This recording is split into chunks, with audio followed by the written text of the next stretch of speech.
see that everyone has taken their seat, so I think we can start the presentation now. And I know that by now, if you have really well listened to the various interventions that has happened, you must know a bit about Afreximbank. But I'm going to say some additional words so that you can understand who we are and what we do on the continent. So Afreximbank is a Pan-African multilateral institution which is established by a treaty by our member states who are African governments. And our mandate is to support intra and extra African trade. And we do so by deploying 4 types of instruments. We do have credit. Those are credit facilities that are used to fill the gap in terms of financing for our governments and enterprises on the continent. We also have risk-bearing instruments. Those are your guarantees, your insurance that is needed in order to create confidence among partners and stakeholders to ensure that they are able to mitigate the various risks associated with their project. We also have payment services, and I think one of the speakers in the previous panel has mentioned the Pan-African Payment and Settlement System, which has been sponsored by Afreximbank in collaboration with STA to facilitate and improve the efficiency of cross-border transactions. And lastly, we also have trade information and advisory services, that is to provide invaluable information insight to facilitate decision-making process for investors that are looking at investing on the continent. So the bank over the last 3 decades has grown to become a group. We have invested more than $100 billion over the last 30 years to facilitate trade and investment on the continent. And now our activities has expanded, and we do have a bank structure that includes both the bank itself as well as our fund for export development in Africa, which is dedicated to driving equity investment on the continent. We also have our Afreximbank subsidiary that is focusing on insurance solutions to ensure that we tailor-made some risk mitigating instruments to facilitate investment on the continent as well. So, where are we headquartered? Our head office are in Cairo, but we also have 6 regional offices. We operate in West Africa, in Abuja to be more specific, through our Anglophone West Africa branch office. We also have the West Africa regional office in Abidjan that covers Francophone West Africa. We are also present in Southern Africa, which is in Harare to cover this particular region, as well as in Cameroon to cover the Central Africa region. And in recent developments, in 2023, we have the members of the CARICOM, which are the Caribbean community that have joined the bank so that we can also operate in this particular region. That is a testament to the commitment of Afreximbank to expand trade between Africa and the Caribbean. So now I'm going to take you through our various interventions in the special economic zone and industrial park on the continent. And this particular types of intervention is within the bank's industrialization and export development pillar of our Plan 6 strategy, which seeks to support the emergence of industrial parks as well as special economic zone on the continent. So under this particular initiative, we focus on key areas, which are infrastructure, both hard and soft. Hard infrastructure being investment in roads, railways, ports, utilities, to ensure that out of the first infrastructure that are needed to move input and output from and to the special economic zone are in place. But we also invest in soft infrastructure. What are those soft infrastructure that we are talking about? They are essentially custom clearance facilities as well as logistical hubs that are also critical to trading activities on the continent. We also look at promoting investment. And how do we so? By having this type of intervention, this type of forum, whereby we are able to pitch special economic zone in Africa to international investors to explain what are the opportunities and how they can tap into those opportunities to adequately address investment opportunities on the continent. We also facilitate market access by providing trade finance solutions that will help exporters to actually reach international market as well. So for us to be able to effectively support those special economic zones, we had to develop a full suite of financial instruments end-to-end from inception of project all the way up to operation of the various companies. And this full suite of services and products includes a project preparation facility that can be deployed during the project development phase of transaction to ensure that the project becomes bankable before we take it to the market for financing. We also have our project finance facilities, which are used to finance the actual construction and implementation of those projects. We also cognizant of the fact that during the operation there are additional funding requirements, and therefore companies can also tap into our trade finance solution in order to be able to meet those needs. We mentioned the Africa financing guarantee. So this is a guarantee scheme that can be used to provide some risk-bearing instrument in order to mitigate additional risk associated with the project. Those are financial solutions, but beyond the financial solution, we also need to look at non-financial intervention. And we do so by providing advisories, by also providing capacity building to bring additional values to our client in order to ensure that they are adequately equipped to implement their particular project.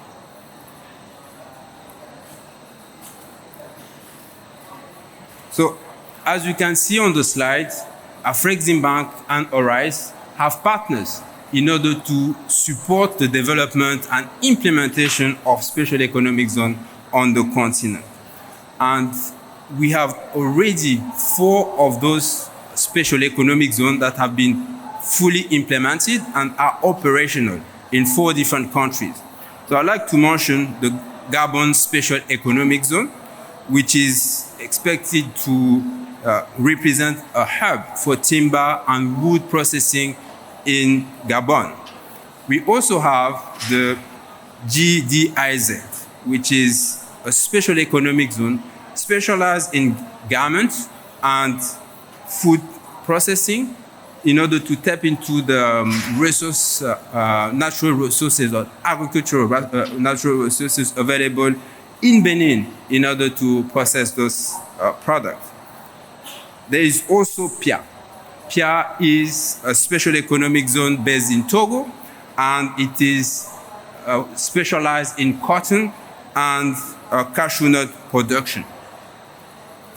The last fully operational special economic zone that you have supported with the partnership that you have with Arise is the special economic zone in Chad, which is responsible for meat processing. And as my director has mentioned, it facilitates the access to meat and process this meat for regional export as opposed to importing meat from Brazil and from other regions of the world. In addition to this fully operational special economic zone, there are a number of additional opportunities that companies and investors from the UAE can actually consider in order to come and invest on the continent. Those opportunities are in various countries: Côte d'Ivoire, DRC, Rwanda, Kenya. And on DRC and Zambia, we wanted to mention this particular special economic zone that is dedicated to the manufacturing of battery precursor, battery, and electric vehicle. This is a special economic zone for which the pre-feasibility study has been conducted by ARISE, but it's also supported and promoted by two governments that signed a cooperation agreement to ensure that these two governments, which are mineral-rich governments, can be able to tap into the potential presented by the emerging renewable energy market and ensure that their resources, mineral resources, are processed on the continent before being exported. So with this type of investment, the bank has managed to disburse up to a maximum of $1.4 billion to support special economic zone. But beyond these economic numbers, it is important to also mention the social benefit in investing in this type of special economic zone. So all the special economic zone that has been supported by Afreximbank present a certain number of impacts. And I will start by Gabon timber. This special economic zone focused on sustainable forestry practices and has been able to increase the capacity of wood production by 3 times and created 20,000 jobs. In Benin, in the textile industry, we also managed to revitalize this sector and increase the processing capacity to 161,000 metric tons of cotton per annum. This resulted in a creation of jobs up to 4,000. And it also has a significant impact in terms of exports and for hard currency generation for the country. In Benin, in the soil sector, we managed to double soil production and increase the capacity to 600,000 metric tons per annum, thereby boosting export here as well, and increasing by tenfold the FX generation capacity of Benin. And lastly, we have Benin cashew nut sector, in which we managed to increase the production capacity by 150,000 metric tons per annum to connect Benin to the rest of the world and international market in this particular sector, and also take advantage of the additional value created by this type of export, which is focused on processed goods as opposed to simply exporting raw material. So on this, I would like to hand over the presentation to my colleague, Mr. Bhavin, who is going to go into the details of some of the impact that we can expect on this particular special economic zone. Thank you very much. Bhavin? How does it work? This is forward, right? Yeah. So thank you, Ali. And I've got only 10 minutes, so I'll try to move as fast as I possible. I work with ARISE. ARISE is a Pan-Africa industrial ecosystem. We do everything. We do complete DBFO, design, build, operate, and finance SEZ project.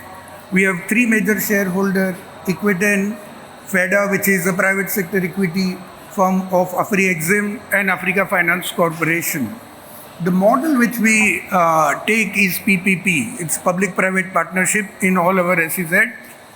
But to make it sustainable, we also have another meaning of PPP, which is people, planet, and profit. And we try to make sure that we don't build a profit on the cost of people and planet. What we have done to ensure our industrialization journey is basically have an embedded carbon story within the business model. So our business model has 4 or 5 segments. Once we provide raw material services, we make sure all the raw material that comes to our SEZ is legal, traceable, have a low carbon warehousing, will have a shortest supply chain to make sure that entire value chain has a carbon reduction strategy embedded into raw material that we use for our SEZ. Logistics, I think this is something which we have tried to do. Africa is in the middle of globe. And in my view, it's a carbon story. Historically, raw material used to source from Africa, labor from Asia, and consumer used to be served in US and Europe. With this model, we have done series of carbon life cycle analysis, and by processing in Africa, we save 65% of carbon in all the value chain. In order to achieve operational efficiency, we make sure that we set the right governance. We encourage our investor to go low carbon in both in operation and the processing. Now, rice is a conduit of industrialization in Africa, and also we have an opportunity to leapfrog. Essentially, the mistake other industrialized economy has made in the past, and this is what we try to do by embedding low carbon SEZ principle in our business model. Three things are extremely important from our perspective to have a right policy background. We have our own written sustainable charter that we use for our SEZ, for our supplier, for our investor. We have our own exclusion policy. So while we are setting up the SEZ, we make sure that we don't invite industry which is high polluting, so that people displace their carbon from other parts of the world to Africa. So we have an exclusion policy based on sunset and sunrise industry. We take careful consideration in order to make sure that we keep our SEZ low carbon. All our assets, current and future, will be developed based on the LEED certification and EDGE certification. These are the highest standard one can have. And as I said, all our supply chain will be legal, traceable, will comply to highest standard for timber FSC. For cashew and soya, it's a fair trade as well as the Rainforest Alliance. What we have done in the morning, we spoke a lot about can carbon solve the problem of industrialization. In my view, Africa has a bigger problem which is social. Carbon is something which they have very low per capita emission. So what we try to do is to create a model which is driven by sustainable development goal and put 4 strategic pillars where we maximize the resource efficiency in through carbon neutrality and circular economy. We push diversity and inclusion agenda to ensure that maximum local content and maximum value is being generated through the talent that comes from Africa, and we ensure that sustainable supply chain. So I'll talk about the few case study. The first case study, when we started developing SEZ, one of the major carbon sits into the construction industry. What we have done is systematically create a management system and taken a policy commitment to make sure that all our asset is either green certified, LEED or EDGE. And I'm very happy to share that we are by far the biggest LEED and EDGE certified real estate provider in Africa. We've been recognized by World Bank, and we have a plan to make another 3 million square feet under green and EDGE certification. That will make us the biggest player in Africa.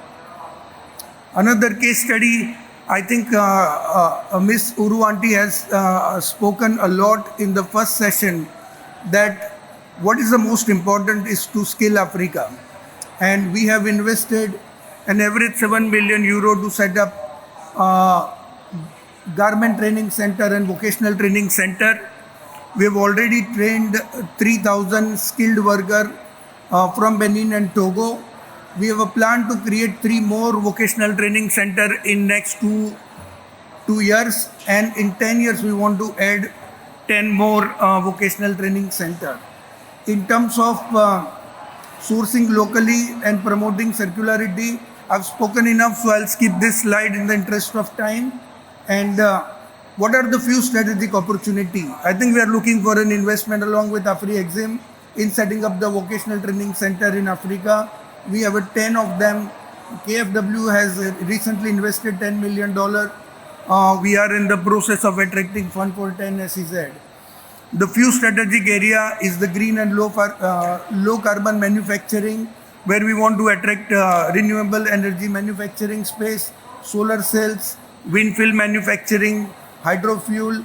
All this sector, we are going to create ancillary low carbon manufacturing hub in all our SEZ. We will run a separate campaign along with Afreximbank to investor, especially from Europe and Asia, to come and set up their low carbon manufacturing center. We already got a lot of traction in this field. Way forward, I think we want to continue with the good work that we have done in last 10 years. We want to add another 3 million square feet in green certification. We want to set up our own African certification system to reduce cost of compliance to achieve certification. We want to ensure that we add 10 more vocational training center. We want to promote investment in EV, especially to transport our labor, transport our employee, and transport our goods. This is something which will require a wider ecosystem, but we started a feasibility study, and next 5 years we want to make it low carbon transportation to make sure that we don't add. In our SEZ, we have identified 1,000 hectare additional area for carbon sequestration. We are working with the strategic partner to make sure that we create a positive carbon. So in interest of time, I'll stop here. Thank you very much for your time. Thank you. Round of applause,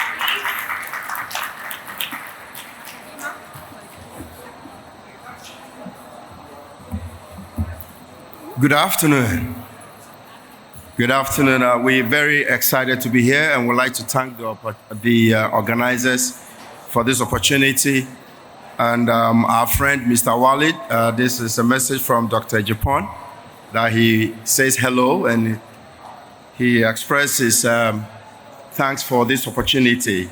Jospong Group of Companies is a group based in Ghana. Is one of the biggest, if not the biggest, group of companies in Ghana. And we cover 14 sectors of Ghana's economy. And we're here to really talk about our African expansion initiative, where we're taking some of our technology and development of infrastructure projects within waste management. And then we would mention few projects that are ongoing in Ghana already, with some feasibilities already done, and looking for partners for investing or financing to ensure that we can execute these fantastic projects in our view. Let me see here. All right, so as I said, we're really stepping into Africa. We have been in business over this number of years, and I want to make sure I can. This is a company profile. Because of time, I wouldn't go too much into it, but suffice to say that we have over 60 subsidiaries covering all these industries that I'll be talking about. We are the leading waste management company in Ghana, started in operation in 1995. And these are some of our subsidiaries that are covering mostly what we call the processing side of our business of waste. Over here, we really look at a particular, this is a composite picture of what it looks like if we say waste management practice, where we do our processing. There are key interventions, 3 main interventions we make in this investment area. Number one is what we call material recovery plants. That's where we receive the waste, we separate them, and then we are able to produce or recycle them. If it's plastic, we are able to recycle the plastics and are able to use them to produce additional products, including the waste bins we use ourselves. And then also our technology is literally waste to compost. So we carve over 40 to 60% of our organic waste is used in producing compost materials or fertilizers that goes into agric. But typically, if we invest in any particular area, we are able to implement solutions that got to do with, one, the recovery material plants for recycling, and then also medical waste. We have laboratories that are there to really do the testing. So this is a typical farm, as we call it. And this gives you a picture of what happens if we go to a particular country. And as I said, we have been able to build the solid waste over 16 plants in Ghana, and then the liquid waste over 6 of them.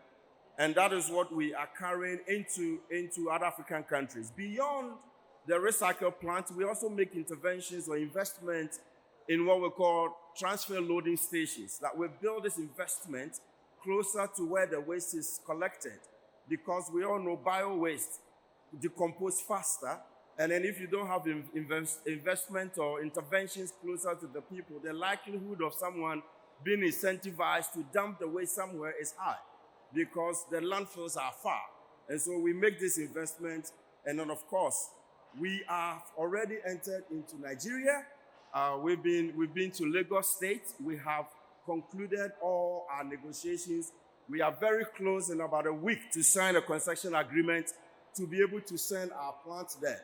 And so the investment we are making in Nigeria, for which we are looking for partners to finance this project, either through DFIs, trade finance, or any debt instrument, we are very interested in talking to you. And this investment is made in the 3 main areas that I've mentioned. The recycle plants, about 3 of them will be built in Lagos State. And then we have loading transfer stations, about 6 of them, and about 4 landfills or so will be built across the state of Lagos. Suffice to say that beyond Lagos, we have a lot of conversations going on with other states. State of Abuja is also coming on board. And this is a pictorial view, a 3D version of what is going to happen. We've already completed our technical feasibility, with financial feasibility is done, with our model done, and we are working with the PPP office and Attorney General's office in Lagos State to be able to get this project executed.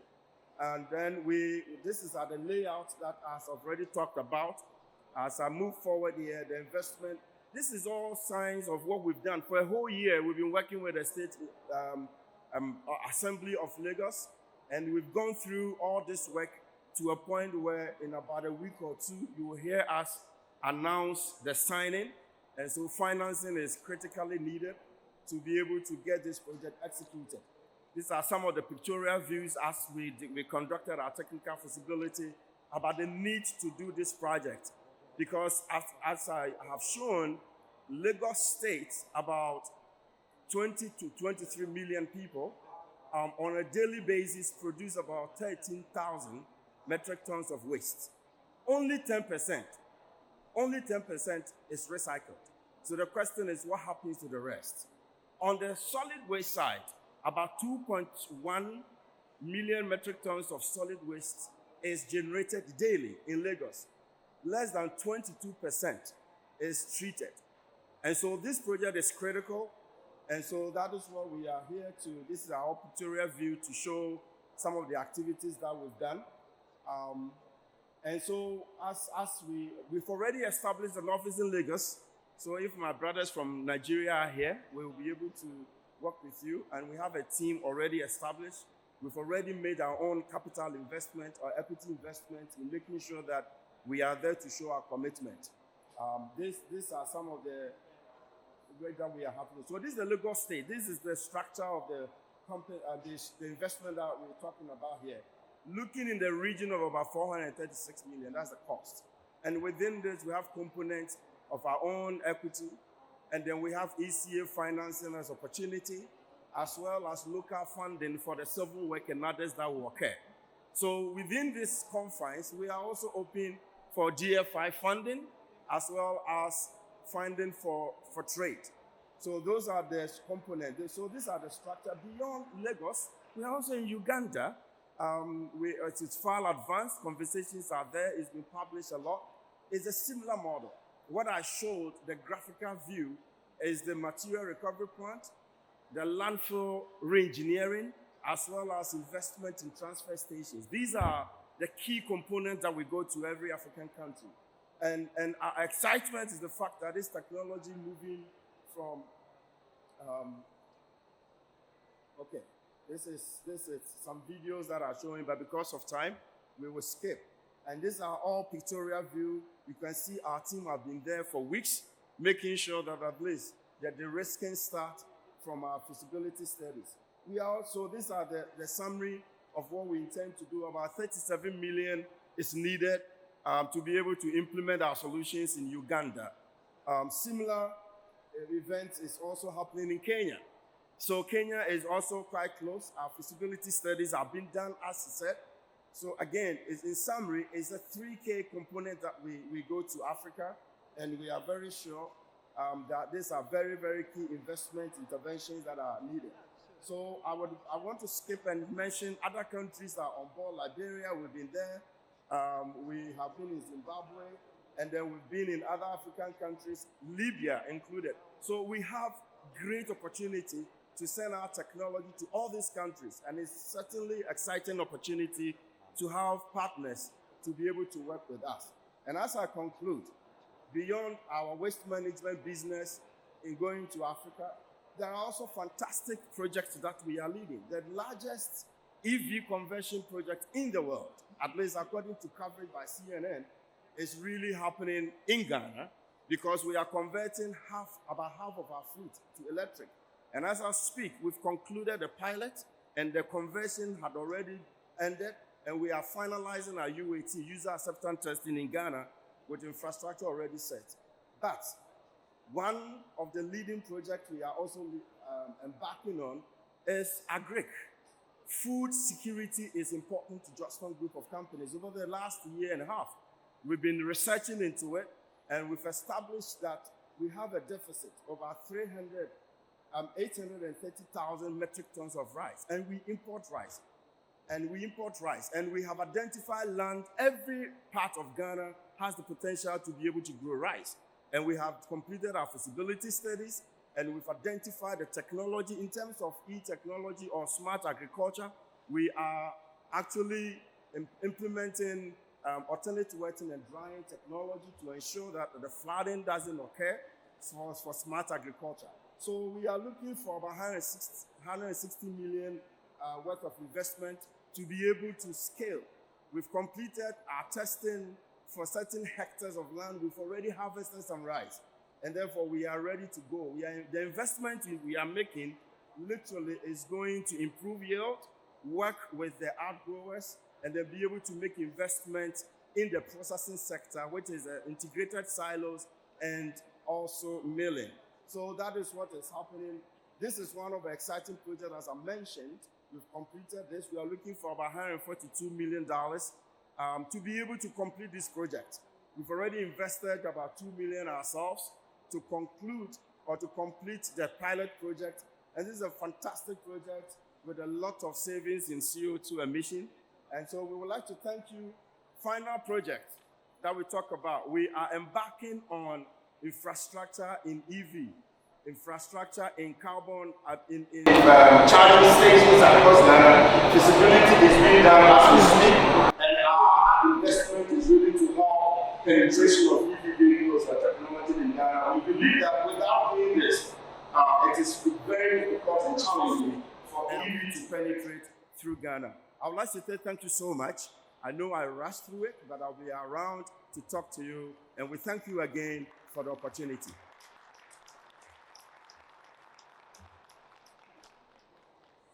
Thank you so much. I mean, opportunities abound. I mean, as you can see, we talked about this less talk, more action. Here you have it. And I'm very encouraged and very happy with what's going on and how we are taking this forward. So we are bringing this session to a close. We really want to thank you so much for being here with us today, from those who are here from the beginning to the end. I would like everybody to come on stage and have a big group picture so we can say, if there's no picture, were you really here at the end of the day, right? So please come on stage as I ask Mr. Walid to come and give his final remarks. Thank you so much, and we appreciate your attendance. Thank you, Anil. Please come on stage for final picture. No, wait. Relax. I love the moderator, but she will get me in trouble. Actually, I decided this is not a one-man show. This is something that was put together with Afreximbank.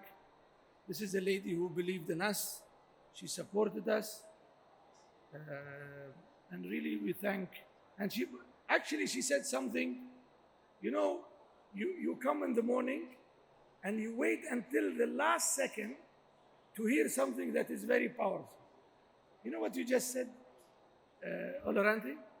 You said, I really like the company showcase. You know what does it mean? Who knows what is a project showcase?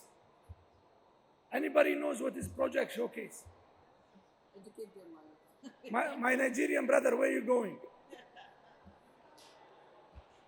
Project showcase means business.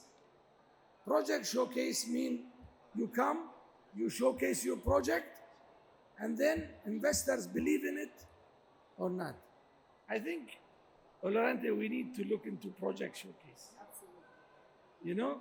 This is what it should be about. I really thank you. The next event, companies from the continent showcase their project. A mix of those. How many of you going to Brazil? Yufi Grant is not, I'm not talking to you. Huh? You're going to Brazil, huh? Good. That's huh? Helen, you're going to Brazil? Next one is in Brazil. Okay. Thank you very much. I really thank you guys. Forgive us to keep you that long, but I think we're really thankful. Laurent. So on behalf of the chairman and president of the Afreximbank Group, Professor Benedict Turama, and our executive vice president, Intra-African Trade and Export Development Bank, Mrs. Kanayo Awani, we thank all of you for attending this year's version of Sustainable Trade Africa. And we thank you for participating, for listening, and for sharing your thoughts with us. We look forward to having you join us at the next version, hopefully in Brazil, as Walid has said and asked a lot of you to confirm your attendance. And we promise you that the next edition will be even better, and we would ensure that we give the floor to a lot of African entrepreneurs, project developers, and people who want to invest in Africa to come and showcase themselves so that we can make that connection. Because at the end of the day, it's for us to be able to promote the continent, generate investments into the continent, and make Africa an investment destination in the world. Thank you very much for listening, and thank you for participating. COP staff, come here. Come here. Yes, all of you. Usually people take pictures and they forget the people who helped them. These are the people who we started with to support us. They are the people who helped us to make this success. Now, I want everybody to come for a group picture.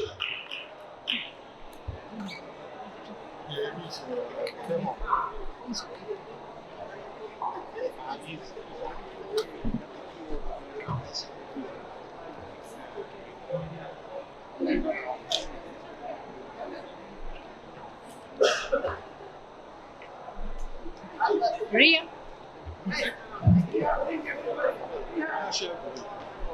Alo. Alo. Hadi. Su bitirici şeke çektirirler.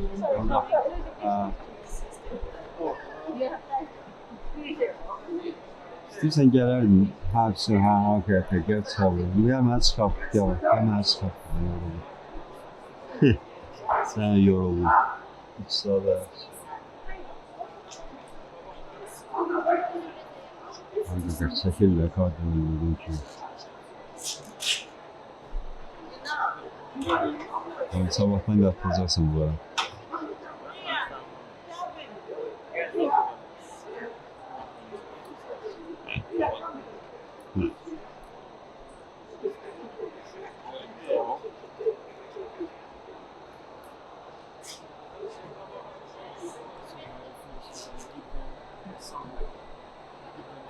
Yeah. That sounds a big problem. Hani çəkdin? Bomba kimi.